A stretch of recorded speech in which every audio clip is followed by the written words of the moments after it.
Oi gente, tudo bem? No vídeo de hoje a gente vai falar sobre questão de pesquisa, como isso é importante e no final vou dar uma dica muito exclusiva de como você pode fazer a sua questão de pesquisa. Bom, eu sou a Glaucia Pereira, esse aqui é o canal da Multiplicidade. A gente está falando aqui sobre pesquisa científica, como publicar mais, e esse vídeo faz parte de uma playlist do nosso journal, o Journal of Sustainable Urban Mobility, que está aberto para receber trabalhos. E sempre que você vai fazer ou um mestrado, um doutorado, ou mesmo escrever um artigo, você precisa saber qual é a sua questão de pesquisa, o que você vai querer responder com aquele estudo. E aí muita gente se perde aqui e essa é a principal, é o início, né, de tudo, é você saber o que você quer responder, porque sempre que a gente faz pesquisa, a gente quer dar uma resposta para alguma coisa que a gente não sabe. Aqui já fica aqui a gente já divide quem está querendo levar o negócio a sério e quem não está. Porque quem quer ser pesquisador e quer descobrir coisas, não parte achando que já sabe das coisas. Então, pesquisa pressupõe que você vai ter essa questão. Então, não existe isso, tipo, eu não tenho a minha questão de pesquisa. Muita gente acha que é só a questão de pesquisa é como se fosse só uma formalidade, escrever algo de uma forma de uma pergunta.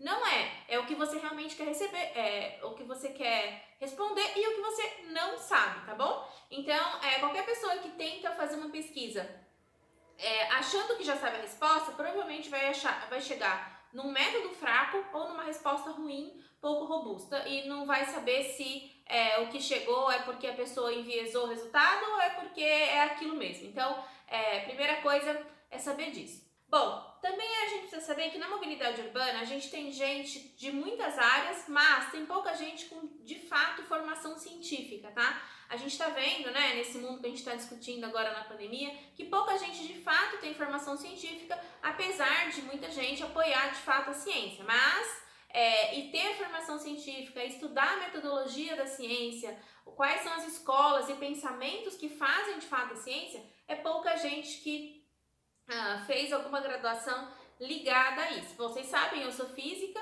e estudei muito e minha vida toda foi pautada por pesquisa. Então, é uma área que eu adoro, me interessa bastante, tá?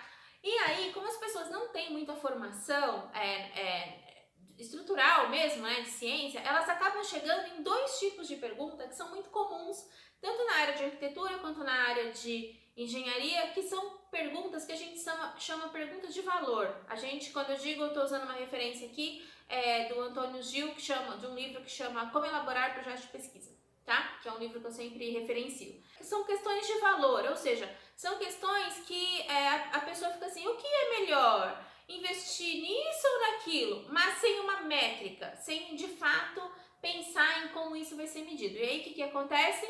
Fica uma discussãozinha entre o que pode ou não ser melhor e isso não aterriza, né? Você não tem como tirar um método daí. E outra coisa que muita gente faz é chegar em perguntas de pesquisa que são do tipo perguntas de engenharia, quando a pessoa fica respondendo coisas como fazer para implementar 10 quilômetros de ciclovia, como fazer. Gente, como é muita coisa, porque como exige várias etapas e vários métodos e dependendo de cada escola ou diretriz que você tiver, vão ter vários comos. Então isso não chega de fato a ser uma questão de pesquisa, porque ela não te leva a nenhuma hipótese e ela não te leva ao método. Então, perguntas desse tipo acabam mais atrapalhando. E essa é um tipo de pergunta que muita gente tem. Como é que a gente faz então para ter perguntas de pesquisas melhores? O que são perguntas melhores? São perguntas que vão levar a gente a construir boas hipóteses e que vão levar a gente a ter ideias de método. Esse tipo de pergunta, elas são perguntas que geralmente tentam entender a influência de uma coisa na outra ou tentam dar respostas mais exploratórias, né, sobre sistemas em geral. Então, por exemplo, a gente poderia se perguntar, existe uma influência entre as ciclovias, implementação de ciclovias e opinião pública? Aí a pessoa pode abordar isso de várias formas. Ela pode ter uma hipótese e ela vai aí buscar ou metodologias qualitativas ou metodologias quantitativas. Então vocês vejam que a pergunta, ela não necessariamente já te dá o método, mas ela te dá, na verdade, uma amplitude de bons métodos para você começar a pensar. Então, a gente tem que entender que um estudo, ele vai nessa linha de sempre perguntar questões que a gente não sabe e ter essa ideia do método, tá? Agora, a minha dica que eu sempre uso, sempre que eu estou ensinando alguém a escrever um artigo ou quando eu estou escrevendo os meus artigos, se a resposta da sua pergunta for que depende de dinheiro e vontade política, não é uma pergunta de pesquisa, não é uma boa pergunta de pesquisa em mobilidade urbana. Então, por exemplo, é possível implementar 300 quilômetros de corredores de ônibus em 2 anos? Sim, depende de dinheiro e vontade política. Logo, ou de outras burocracias. Logo, não é uma boa questão, porque ela não é uma boa questão de pesquisa, porque ela deixa em aberto, né? É possível que todo mundo passe a usar a bicicleta? Sim, pode ser possível.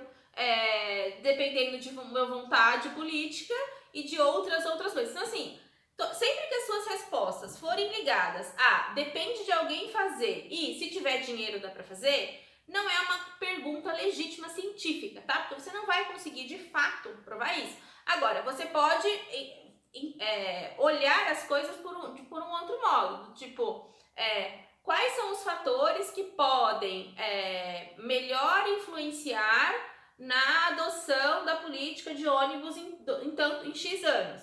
Aí você vai lá, vai olhar uma lista de fatores e aí você vai ver qual deles podem influenciar mais ou menos. Então, assim, você tem que melhorar o que você quer estudar. Então, muita gente chega para mim perguntando sobre pesquisa em mobilidade urbana, querendo escrever um artigo, querendo fazer um estudo, mas a pessoa ela não tem ainda uma questão de pesquisa, ela tem só um tema, né? Ela tem um tema geral que ainda não tem nenhuma questão para se responder. Então, é normal se interessar por um tema primeiro, quando a gente está fazendo pesquisa, mas a gente precisa ter aquela faísca da dúvida. A gente precisa ter uma dúvida sobre alguma coisa para conseguir, de fato, fazer uma boa pesquisa, tá bom? Então, assim, eu sei que muitos de vocês devem estar ainda nessa fase de tema, e aí depois do tema a gente faz uma questão de pesquisa, e depois da pesquisa, que vai ser nos próximos vídeos, a gente fala sobre como construir boas hipóteses, e aí sim essas hipóteses vão levar vocês já para o método, tá? Então é assim que a gente faz. Eu queria deixar uma dica aqui, que eu sigo um perfil no Instagram muito legal, que chama Pesquisa na Prática, sugiro que vocês sigam também, tá bom? E sigam a Multiplicidade lá nas outras redes sociais, a gente tá aqui no YouTube, mas também tá no LinkedIn e no Instagram, e também tem nosso site com todas as informações se vocês precisarem. Convido vocês mais uma vez a mandarem os trabalhos para o nosso journal, tá bom? Bom, hoje a gente fica por aqui, obrigada por me acompanhar e a gente se vê nos próximos vídeos.